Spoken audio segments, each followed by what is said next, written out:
ഹായടാ. Hi Vijesh, എന്തുണ്ട് വിശേഷം? സുഖമാണോ? സുഖം, നന്നായി പോകുന്നടാ. പിന്നെ കേരളത്തിൽ പുതിയ സർക്കാർ വന്നതൊക്കെ അറിഞ്ഞു കാണുമല്ലോ അല്ലേ? അതെ അറിഞ്ഞു. UDF സർക്കാരല്ലേ? എന്താ പറ്റി? എടാ, UDF പ്രകടന പത്രികയിൽ പ്രഖ്യാപിച്ചേ വയോജന ക്ഷേമത്തിന് വേണ്ടിയിട്ടുള്ള ഒരു വകുപ്പ് രൂപീകരിച്ചുകൊണ്ടുള്ള ഒരു ഉത്തരവ് ഈ കഴിഞ്ഞ 19-ാം തീയതി പുറത്തിറങ്ങുകയുണ്ടായി. നീ അറിഞ്ഞു കാണുമല്ലോ അല്ലേ?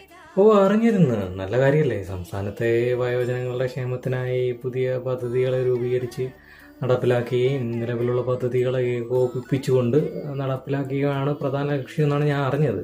വയോജനങ്ങളുടെ ശാരീരിക മാനസിക സംരക്ഷണം ഉറപ്പാക്കുക, അതൊക്കെയാണ് ഈ വകുപ്പ് ലക്ഷ്യമിടുന്നത്.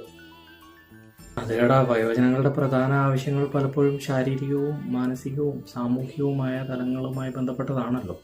ആരോഗ്യ സംരക്ഷണം, സാമ്പത്തിക സുരക്ഷിതത്വം, സാമൂഹികമായ ഇടപെടലുകൾ, ആത്മാഭിമാനം നിലനിർത്തൽ എന്നിവയെല്ലാം ഇതിൽ ഉൾപ്പെടുന്നു. ശാരീരികാരോഗ്യം നിലനിർത്തുന്നതിന് പതിവായ വൈദ്യപരിശോധനകളും മരുന്നുകളും വ്യായാമങ്ങളും ആവശ്യമാണല്ലോ ഇവർക്ക്, അല്ലേ? തീർച്ചയായും. എന്നാൽ ഇതിനെല്ലാം പുറമെ മാനസിക ആരോഗ്യവും പ്രാധാന്യം അറിയുന്നതല്ലോ. അവരുടെ ഏകാന്തത, വിഷാദം, ഉത്കണ്ഠ തുടങ്ങിയ പ്രശ്നങ്ങൾക്ക് വയോജനങ്ങളിൽ സാധാരണമാണ്. അപ്പോൾ അവരെ കേൾക്കാനും പിന്തുണ നൽകാനും ആളുകൾ ഉണ്ടാവുക എന്നത് മാനസികാരോഗ്യത്തിന് വളരെ പ്രാധാന്യമാണ്. അപ്പം അങ്ങനെയല്ലേ നിനക്കും തോന്നുന്നത്? പിന്നെ അല്ലാതെ സാമൂഹികമായ ആവശ്യങ്ങളിൽ കുടുംബത്തോടും സുഹൃത്തുക്കളോടും അയൽക്കാരോടും ഇടപഴകാനുള്ള അവസരങ്ങൾ ഉൾപ്പെടുന്നല്ലോ. പലപ്പോഴും പ്രായമാകുമ്പോൾ സാമൂഹിക ഇടപഴകൽ കുറയുകയും ഒറ്റപ്പെടൽ അനുഭവിക്കപ്പെടുകയും ചെയ്യുകയാണല്ലോ ഇവർ. ഇതിനെ മറികടക്കാൻ ക്ലബ്ബുകൾ, ആരാധനാലയങ്ങൾ, സന്നദ്ധ സംഘടനകൾ എന്നിവയുമായി ബന്ധപ്പെട്ട് പ്രവർത്തിക്കുന്നത് സഹായിക്കും, അല്ലേ? അതെ, പുതിയ കാര്യങ്ങൾ പഠിക്കാനും കഴിവുകൾ വികസിപ്പിക്കാനും അവർക്ക് അവസരങ്ങൾ ലഭിക്കുന്നത് അവരുടെ ജീവിതം നിലവാരം പുതിയ അർത്ഥതലം നൽകും. സ്വന്തം കാര്യങ്ങൾ സ്വയം ചെയ്യാൻ കഴിയാത്തവർക്ക് പരിചരണവും സഹായവും നൽകേണ്ടത് അത്യാവശ്യമായിട്ടുള്ളൊരു കാര്യമാണല്ലോ. അതേടാ, ശരിക്കും സ്നേഹവും ബഹുമാനം നൽകി അവരെ ചേർത്ത് നിർത്തേണ്ടതാണ് നമ്മൾ ഓരോ വ്യക്തിയുടെയും നമ്മുടെ സമൂഹത്തിൻ്റെയും കടമ. കൂടാതെ എനിക്ക് പ്രത്യേകമായി പറയാനുള്ളത്, ഞാനും നീയുമൊക്കെ ഈ ഒരു സിസ്റ്റത്തിൻ്റെ ഭാഗമായി ജോലി ചെയ്യാൻ തുടങ്ങിയിട്ട് ഏകദേശം 13 വർഷത്തിന് മുകളിലായില്ലേ. അപ്പോൾ കേരളത്തിലെ ഒരു പൊതു സ്വഭാവം എന്നത് പലപ്പോഴും അതിവൈകാരികതയാണ്, പ്രത്യേകിച്ച് വയോജനങ്ങളുമായി ബന്ധപ്പെട്ട വിഷയങ്ങളിൽ. അപ്പോൾ അതെല്ലാം മാറ്റിവെച്ചുകൊണ്ട് സാമ്പ്രദായിക രീതികളിൽ നിന്ന് നമുക്കൊന്ന് വ്യതിചലിച്ച് കുറച്ച് പുരോഗമനമായി ചിന്തിക്കണം എന്നതാണ് എൻ്റെ ഈ ഒരു വിഷയത്തിലുള്ള അഭിപ്രായം. നിനക്കെന്ത് തോന്നുന്നു? അതെ വിജേഷ്, എനിക്കും തോന്നുന്നത് അത് തന്നെ. നിലവിലെ രീതികളിൽ നിന്ന് മാറി ഭാവിയെക്കുറിച്ച് ചിന്തിച്ചാൽ അത് നമുക്ക് മനസ്സിലാവും. ഒക്ടോബർ 1 വയോജന ദിനവുമായി ബന്ധപ്പെട്ട് അനവധി പ്രോഗ്രാമുകൾ നടക്കുന്നുണ്ടല്ലോ. അപ്പോഴും അവരുടെ ഇമോഷൻസിൽ ഊന്നിയെന്നുകൊണ്ടുള്ള കാര്യങ്ങളൊക്കെയാണ് നടക്കുന്നത്. ഞാൻ പറയുന്നത് മനസ്സിലാവുന്നുണ്ടല്ലോ നിനക്ക്? കിള്ളി അവരുടെ ഭൂതകാലം ചോദിച്ച് കരയിച്ച് കൊണ്ട് അതിനെ വിറ്റ് കാശാക്കുന്നു ഇവിടുത്തെ പലരും, അല്ലേ? നമ്മളിത്തരം യൂറോപ്യൻ രാജ്യങ്ങളിലൊക്കെ ജോലി പോലുള്ള ഒരു സംസ്കാരം നമ്മുടെ നാട്ടിൽ ഉടലെടുത്ത് വരേണ്ടതായിട്ടുള്ള ഇപ്പം ഇത്തരം രീതികൾ ആദ്യം സ്വയമേ അംഗീകരിക്കാൻ നമുക്ക് സാധിക്കണം, അല്ലേ? അപ്പോൾ നീ പറഞ്ഞു വരുന്നത് ഈ നഴ്സിംഗ് ഹോം പോലത്തെ ഒരു പുതിയ സംസ്കാരം നമ്മുടെ വയോജന പദ്ധതിയിലൂടെ നടപ്പായി വരണമെന്നാണോ? അതെ, അതിൻ്റെ ദൂരവ്യാപകമായ ഗുണം നമുക്കും കിട്ടില്ലേ? കാരണം നമ്മളും വലിയ താമസമില്ല ഈ ഒരു അവസ്ഥയിലേക്ക് എത്തിച്ചേരില്ലേ? തീർച്ചയായും നമ്മളെല്ലാവരും ഒരിക്കലും ആ ഒരു ഘട്ടത്തിലെത്തുക തന്നെ ചെയ്യുമല്ലോ, തീർച്ച.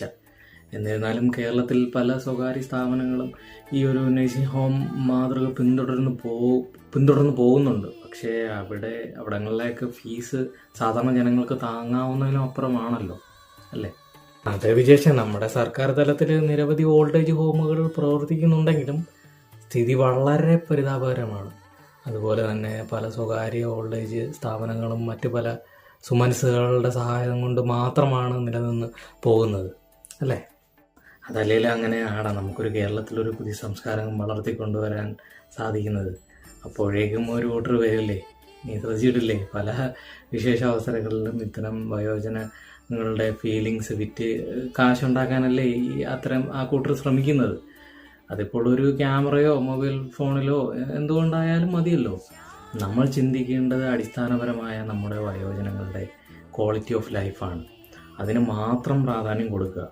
ഉദാഹരണത്തിന് ഇപ്പം നമ്മുടെ അനുഭവത്തിൽ നിന്ന് തന്നെ പറയാമല്ലോ, നമുക്കിപ്പോൾ നമ്മളിപ്പം ജീവിക്കുന്ന ഈ യൂറോപ്യൻ രാജ്യത്ത് തന്നെയുള്ള വയോജന സംരക്ഷണം എത്ര കാര്യക്ഷമമായിട്ടാണ് നടക്കുന്നത് അല്ലേ? അതെ, നമ്മൾ കാണുന്നതല്ലേ ഇവിടെയും ബന്ധങ്ങളുടെ മൂല്യവും ഊഷ്മളതയും കെട്ടുറപ്പും സ്നേഹവും അങ്ങനെ എല്ലാം. പക്ഷേ കാര്യമെന്തേ, ഒരു ഘട്ടം കഴിഞ്ഞാൽ സ്വന്തമായി ദൈനംദിന പ്രവൃത്തികൾ ചെയ്യാൻ സാധിക്കാതെ വരുമ്പോൾ നേരെ നഴ്സിംഗ് ഹോമിലേക്കാക്കും. കുടുംബാംഗങ്ങൾ മികച്ച പരിചരണം ഉറപ്പുവരുത്തുന്നതാണ്. ഇത് മനസ്സിലാക്കി യാതൊരു അതിവൈകാരികതയും ഇല്ലാതെ അവർ സന്തോഷത്തോടെ നമ്മുടെ യൂറോപ്യൻ രാജ്യങ്ങളിൽ നഴ്സിംഗ് ഹോമുകളിലേക്ക് വരുന്നു. അതാണ് അതിൻ്റെ വാസ്തവം. അതേടാ, നമുക്ക് ഇവിടെ ഒരു ജോലി കിട്ടാനും ഇത്തരം നാടുകളിലെ ഈ ഒരു സമീപനവും കൊണ്ടുകൂടിയാണല്ലോ. അനുകരണീയമായി ഇത്തരം പ്രവൃത്തികൾ നമ്മുടെ നാട്ടിലേക്കും പടരട്ടെ. യഥാർത്ഥത്തിൽ അതിൻ്റെ ഭാഗമായി നിന്ന് പ്രവർത്തിക്കാൻ നമുക്കും സാധിക്കട്ടെ, അല്ലേടാ? തീർച്ചയായും. കുറെ ആയല്ലോ നമ്മൾ സംസാരിച്ചു തുടങ്ങിയിട്ട്. എന്നാൽ പിന്നെ കാണാം. അയ്യോ, ഓക്കെ. ഒന്ന് വീഴാൻ പോയതാ. ഓക്കെയാണ്. ഇത് തന്നെയാണ് നമ്മൾ എല്ലായിടത്തും വയോജനങ്ങൾക്കായി ചെയ്യേണ്ടത്. വീഴുന്നതിന് മുൻപേ അവരെ പിടിക്കുക. ഒരുപക്ഷെ അവരുടെ കൈയും കാലും മെയ്യും ഒക്കെയായി നമ്മൾ പ്രവർത്തിക്കേണ്ടി വരും. വളരെ സഹാനുഭൂതിയോടെയും കരുണയോടുകൂടിയും ചേർത്ത് പിടിക്കുക അവരെ. ഓർക്കുക, ഭൂതകാലത്തിലും അവരും നമ്മളെപ്പോലെ സ്വതന്ത്രമായി ജീവിച്ചവരാണെന്നുള്ള ഒരു പൂർണ്ണ ബോധം കാണുക. അവരെ ബഹുമാനത്തോടുകൂടെ അവരെ കേട്ടിരിക്കുക. യഥാർത്ഥത്തിൽ നമ്മൾ ഈ കാര്യങ്ങളൊക്കെ ബന്ധപ്പെട്ട കേരളത്തിലെ പുതിയ വയോജന വകുപ്പുമായിട്ട് ബന്ധപ്പെട്ട അവരുടെ ശ്രദ്ധയിലേക്ക് ക്ഷണിക്കുന്നു. എന്തായാലും ബന്ധപ്പെട്ട അധികാരികൾ ഇത് പരിഗണിക്കുമെന്ന് വിചാരിക്കുന്നു, അല്ലേടാ? എന്നാൽ ഓക്കേടാ. എന്നാൽ പിന്നെ നമുക്ക് മറ്റൊരു വിഷയമായിട്ട് പിന്നെ കാണാം. ബൈ. അതെ, സഹോദരവും ബന്ധപ്പെട്ടവരിൽ നമ്മുടെ ഈ ഒരു എളിയ ശ്രമവും എത്തട്ടെ. Okay, bye. എന്നാ പിന്നെ കാണാം. ഒരു കാര്യം കൂടെ പറയാൻ വേണ്ടി, നമ്മൾ ഓൾറെഡി ഈ വീഡിയോ ചെയ്യുന്നത് ഈ ബഡ്ജറ്റിന് മുമ്പായിരുന്നു. ബഡ്ജറ്റിന് ശേഷം ഓൾറെഡി മുഖ്യമന്ത്രി ഇതിനെ കുറിച്ചിട്ട് പ്രഖ്യാപിച്ചിട്ടുണ്ട്. ഈ ഒരു വയോജനങ്ങൾക്ക് വേണ്ടിയിട്ടുള്ള ഒരു കോഴ്സ്, ശരിക്കും നോക്കുന്നതിന് വേണ്ടിയുള്ള ഒരു കെയർ കോഴ്സ് ഓൾറെഡി പ്രഖ്യാപിച്ചിട്ടുണ്ട്. അത് നല്ല കാര്യമാണ്. 6 month കോഴ്സ് ആണെങ്കിൽ നമുക്കത് കേരളത്തിൽ തന്നെ ഫലപ്രദമായിട്ട് നഴ്സിംഗ് അസിസ്റ്റന്റ് പോകുന്ന ജോബിനൊക്കെ അത് വിനിയോഗിക്കാൻ സാധിക്കും.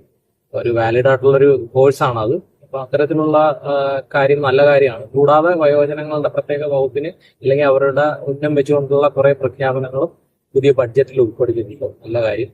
അപ്പം നമ്മൾ ഈ പറഞ്ഞു പോയ കാര്യങ്ങളും കൂടി ഉൾപ്പെടുത്തിയാൽ നന്നായിരിക്കും എന്ന് വിചാരിക്കും. Okay, thank you.